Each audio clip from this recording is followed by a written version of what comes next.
So much for having me. بسم اللہ الرحمن الرحیم. لیکن میں سمجھتا ہوں کہ آپ کو ایک چیز یاد ہوگی کہ ایک ترکی اور جرمن کا بھی ایشو ہوا تھا. انہوں نے ایمبیسڈر واپس بھیجا تھا ترکی والوں نے جرمن کا.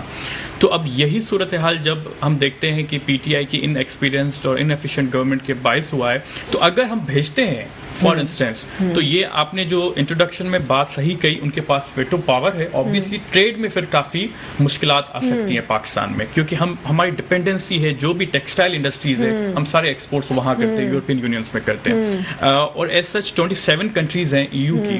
اگر for example France holds the major part ان میں سب میں سے, تو اگر میں سمجھتا ہوں کہ اگر ہم یہ اسٹیپ لیتے ہیں ایکسپلشن والا, تو اس کے پھر لانگ ٹرم میں کافی نقصان ہوں گے, اور پاکستان کی اکانومی کو نقصان ہوں گے, اور پاکستان کی جو بھی عوام کے رہنے والے ہیں, فار ایگزامپل امپورٹس کے ایکسپورٹس میں آپ دیکھیں گے اس میں کافی ٹریڈ ڈیفیسٹ میں فرق آئے گا. تو لیگل پوائنٹ آف ویو سے اگر دیکھا جائے تو ایکسپلشن کرنے میں کوئی حرج نہیں ہے, پر یہ ہے کہ اکانومی پہ آپ کو کافی اثر انداز ہوگا. تو پہلے سندھ اسمبلی میں ناموس رسالت کی قرارداد پیش ہوئی ہے. ہم سمجھتے ہیں کہ دیکھیں پروفٹ پیس بھی اپان ہم کا ایسا معاملہ ہے کہ یہ پہلے بھی واقعات ہو چکے ہیں, وہاں پہ گستاخانہ بنا چکے ہیں. تو اگر ہم سخت رد عمل ظاہر نہیں کریں گے, شو نہیں کریں گے, تو اس فیوچر میں ایسے واقعات آئیں گے.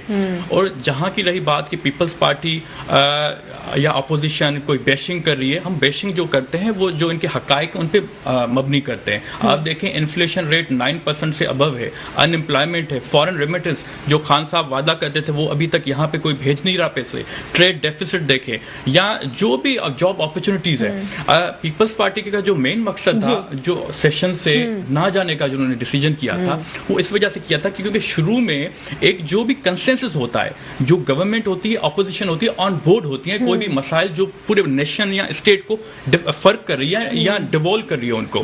تو اب جب یہ کرنا چاہ رہے تھے, پیپلز پارٹی کہہ رہی تھی, نون لیگ کہہ رہی تھی کہ آپ ہمارے ساتھ یہ کریں, کیا مسئلہ ہے, 20 تاریخ کو وہ دھرنا دینے جا رہے ہیں اسلام آباد.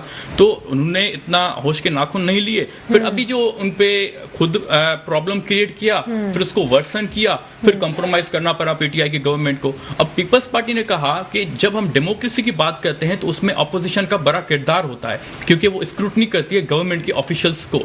ہر کوئی پارٹی کہے گی کہ ہمیں کچھ ملا نہیں ہے. آپ بات کرتے ہیں ڈیولیوشن آف پاور. ٹھیک ہے صلاح الدین صاحب, ٹھیک ہے صلاح الدین صاحب, میں آپ اسٹوڈیو میں جاننا چاہوں گی. ڈیولیوشن آف پاورز کی ہم جب بات کرتے ہیں, چیف جسٹس صاحب کے سامنے سی ایم صاحب بھی پیش ہوتے تھے, ان کی بھی پارٹیز والے میئر بھی پیش ہوتے تھے.